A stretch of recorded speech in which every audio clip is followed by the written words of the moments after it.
Cheers. All right. Hello everyone and welcome back to another episode of the Howler Bites. My name is Rayleigh. And my name is Lucia, and today's segment will be Spill the Tea with Mr. Lee. If you're ready to learn all about Northwood's funniest math teacher, then you're in for a treat. Okay. So our first question is, how long have you been teaching here at Northwood and have you always wanted to be a teacher? This is my 5th year at Northwood. I came here 5 years ago from the Chicagoland area, moved here. Have I always wanted to become a teacher? Absolutely not. In high school, that was probably the last thing I ever want to do.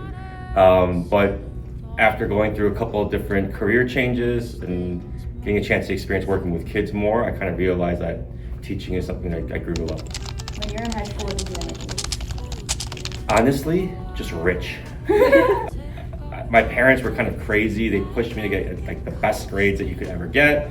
And, you know, there's always like the dream of becoming a doctor or a lawyer or any of those kind of things. So for me, I just like get the highest grades possible and just make as much money as possible. I wanted to be a millionaire by the time I was like 30. What changed your mind about becoming a teacher? What was the pivotal moment? In college, I was an econ major, and after graduating, I got a job kind of at one of those financial banks and stuff, at JP Morgan Chase and stuff. And I was just looking at spreadsheets all day, and I was moving like millions of dollars in currency from here to there. But first of all, I wasn't seeing any of it. And secondly, I realized that I was just I wasn't really doing anything that felt like I was contributing in any way. And a lot of days I just felt like it was kind of empty work. I was building a profit for a corporation, but I didn't really feel like I was doing anything to really help people. And so I kind of wanted to find different paths in my life that would kind of help me get out there and be more of like a fulfilling job. At that time, that was kind of like, what's satisfying in life? What would really kind of like help me to find more purpose? I made a weird left turn and I became a pastor of a church. I went to seminary and I got a degree to become a pastor, and I did that actually for 10 years, in my 20s into my 30s. And it was at that time I kind of worked a lot with like the youth programs in the church, and a lot of the kids always struggled with school, especially math. And so that's where at first I realized I wanted to work with students, and I really liked that high school grade level. And then math was always an issue that they had, and it was something I could kind of pour myself into, and there was a big need, so I felt like I could help fill it. What did you learn from that, I guess, during your life? That's a great question. I learned as a pastor that everything is based on relationships. If you really want to be a good teacher, anything that deals with helping lead people in any way, you gotta learn to understand what makes them motivated, what makes them tick. How do you understand that you can't take it personally if people don't really feel motivated or invested that day. And I take that into the teaching classroom every single day, right? Before I even think about doing any derivatives in math or teaching any type of like trigonometric equations or whatever, I have to understand what are my students like? What are they going through? How can I reach them? How can I get the buy-in from them? And I think building that relationship is actually key to the success of being a teacher, pastor, or anything. Navigate and teaching, that's something that's hard. Yeah, I think a lot of it has to do with allaying people's fears. To say listen, you can definitely get through this. I think there's encouragement that always has to be done. I try to do it with comedy, with humor. I'll make fun of myself. I'll be vulnerable to the mistakes I've made. And I hope that they can kind of relate and see oh yeah, it's not a big deal. If you can kind of help them to understand that they're gonna be fine, I think eventually you build that relationship, and then they'll feel better about it and they'll get more successful. Have you yourself ever failed a math test? Oh my gosh. There were multiple times in college where I would just kind of walk in, look at the midterm, and it looks like a foreign language. One year there was a class that I walked in and I knew nothing on the paper. I was gonna drop the class, so I just scribbled as much as I could. I acted like I knew everything in 20 minutes.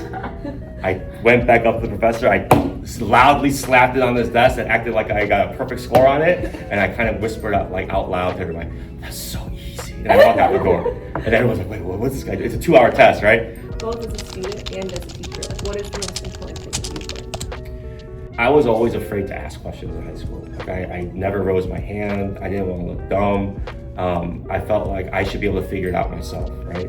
I just felt like they wouldn't want to have to hear or waste their time on anything that I had to do, right? And I didn't want my peers to know that I had questions. I think now I realize, and just kind of going through my educational journey, that you just gotta be persistent, right? And actually teachers really appreciate that. Like none of us teachers want to see you guys get bad grades, right? We didn't get into the business so that I can give D's and C's, right? And F's and grades. Like we want you guys to come in and ask questions. We want you to. And everyone has questions. Everyone is gonna struggle at some subject or another. So you just gotta be persistent and not give up. And there's always gonna be resources at any level of education to give you help. And always. I promise you kids, teachers want you guys to do well. So go bug them, ask them for help. What was your most memorable teaching experience, either here or at any of your other schools? So there was a couple before I came to Northwood, like 2 years before I came here, there was a girl named Jenny in one of my classes. And she didn't bring the right notebook that day for math, right? It was the second week of school, we're just getting to know each other. And I remember like I asked kids, hey, I want all of your homework in your notebook. And she did her homework on a sheet of paper. And I said, oh, Jenny, you forgot your notebook today. And she got super quiet and then stood up and yelled at me, no, you said I could do it on paper, loudly, in the second week of school. Everyone got scared. I got scared. I would be scared. Right? And so I was like, no, it's okay. I mean, I did say bring your notebooks, right? Like, but you know, it's not a big deal. And she's like, no, you lied to me. No. And so I'm like, okay, you know what? That's okay. Let me go and finish. So I finished going around stamping everyone's homework and all that stuff. And I gave them some problems to try on the board. I came back to Jenny. I kind of like got to eye level. I'm like, hey, like it's okay. Like, were you scared? it's not. I was definitely, because the second week, look, no matter what you say, teachers in the beginning of the year, we're nervous, right? You want to have a good impression. You want to do well with your kids. So I was like, are you okay? Like, and she's like, no. And she's like, you're a liar. She kept saying to me, you're a liar. And I was like really scared, right? So I was like, I was kind of like, hey, do you want to go talk outside with me? We're standing there, we're talking to each other, and I looked at her, I'm like, hey, you're not in trouble. And she's like, oh? I'm like, yeah, did you think I was gonna come out here and yell at you? I was like, yeah? Right? I'm like, no, are you okay? Like, you're not in trouble, right? Like, I'm not gonna yell at you. And she's like, okay. I'm like, it was just a miscommunication. You heard something, I might have said something wrongly. It's not a big deal. She's like, oh. But then like she started to have these tears on her face.